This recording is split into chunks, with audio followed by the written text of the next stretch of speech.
네, 안녕하세요. 저 MBC에서 나왔는데요.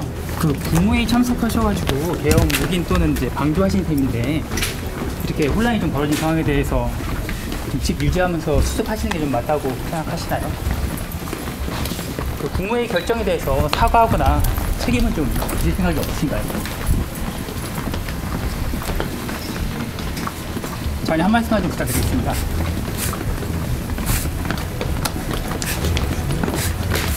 그 내란에 대한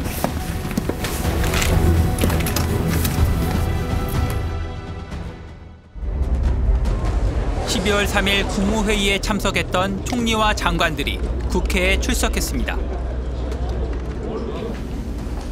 그날 밤 비상계엄이라는 엄청난 사안을 다룰 국무회의는 계엄 선포 담아 불과 6분 전에 시작됐습니다. 그리고 5분 만에 종료됐습니다. 회의록도 없었고 헌법에 규정된 국법상 행위를 위한 서명도 없었습니다. 자, 지금 이 자리에 나와 앉아 계신 국무위원 중에서 부수한 사람 있으면 일어나 보세요. 없습니까? 전두환보다 더해요, 윤석열이. 위법한 국무회의입니다. 맞습니까? 다시 묻겠습니다.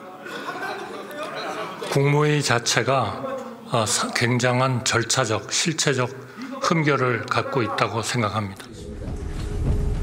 국무회의라고 부를 수 있을지 의문인 그 회의가 열린 용산 대통령실 접견실엔 한덕수 총리와 최상목 경제부총리, 박성재 법무부 장관 등 11명의 국무위원들이 모여 있었습니다.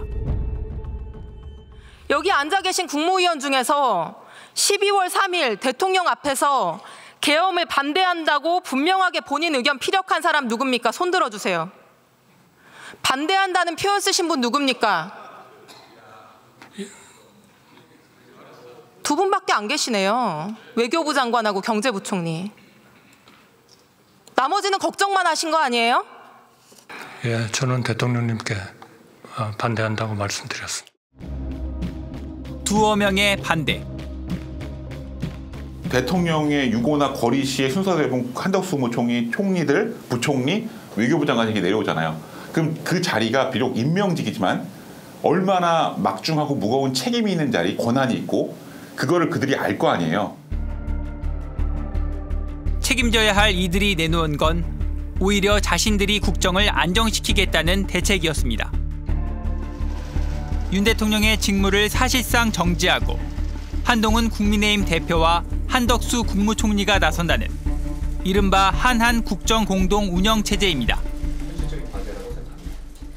퇴진 전이라도 대통령은 외교를 포함한 국정에 관여하지 않을 것입니다.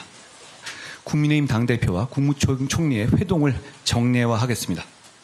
주 1회 이상의 정례 회동 그리고 상시적인 소통을 통해서 경제, 외교, 국방 등 시급한 국정 현안을 논의하고 대책을 마련해서 한치의 국정 공백도 일어나지 않게 하겠습니다.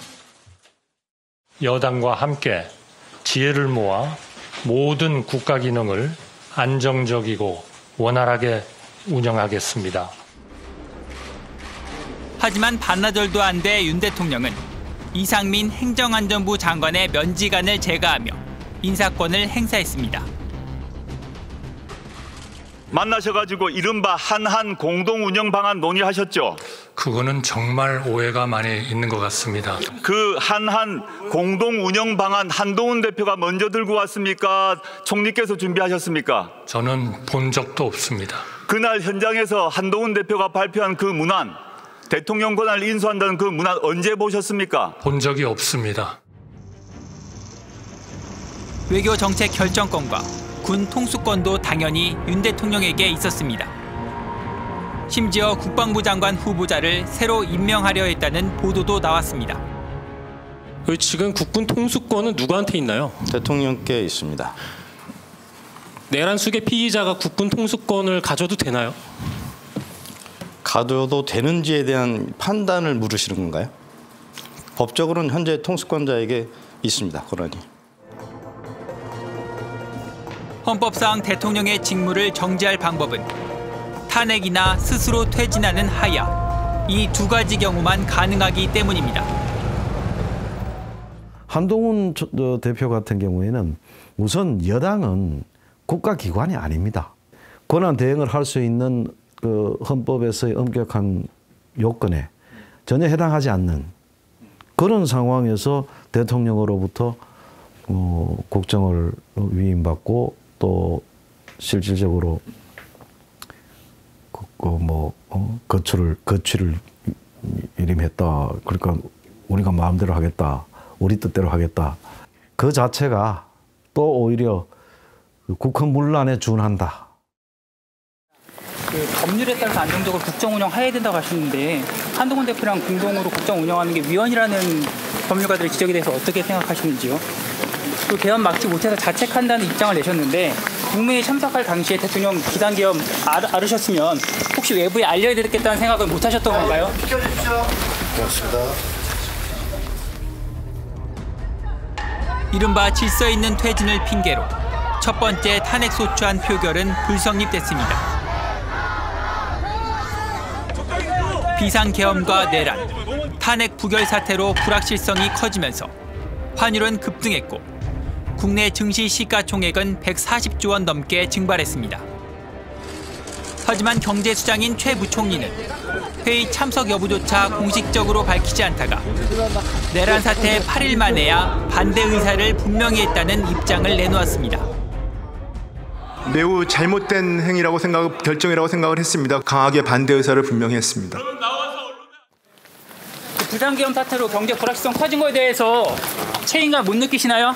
혹시 국민들한테 사과하실 생각 있으신가요? 기자님들. 질서 있게 문제를 해결하자고 하는 거는 지금 국민들인 거죠. 지금 우리 주어진 법과 절차에 따라서 대통령의 직무를 정지시키는 절차를 밟아서 그다음에 논의들을 진행하자라는 게 지금 국민의 요구이기 때문에 좀 지극히 질서에 있는 요구를 하고 있는 겁니다. 이렇게 시간이 지나가는 사이 여당 일각에서는 윤 대통령의 계엄 선포는 고도의 통치 행위이기 때문에 위법이 아니라는 논리까지 들고 나오기 시작했습니다. 박성재 장관이 나와주시오. 들었을 때 국민과 언론에 알렸으면 이렇게 안 됐다고. 계엄을 거두지 않았다고. 그래도 1년만 지나면 역전하자. 그렇게 믿는 나라인가? 1997년 대법원 판례를 보면은 비상계엄은 고도의 정치행위, 통치행위로 보고 있습니다. 알고 계십니까? 그런 의견도 있는 것으로 알고 있습니다. 법무부가 법률적인 판단을 검토한 것을 제게 보내주십시오. 아셨습니까? 예. 다음 최상무 부총리 나와주십시오.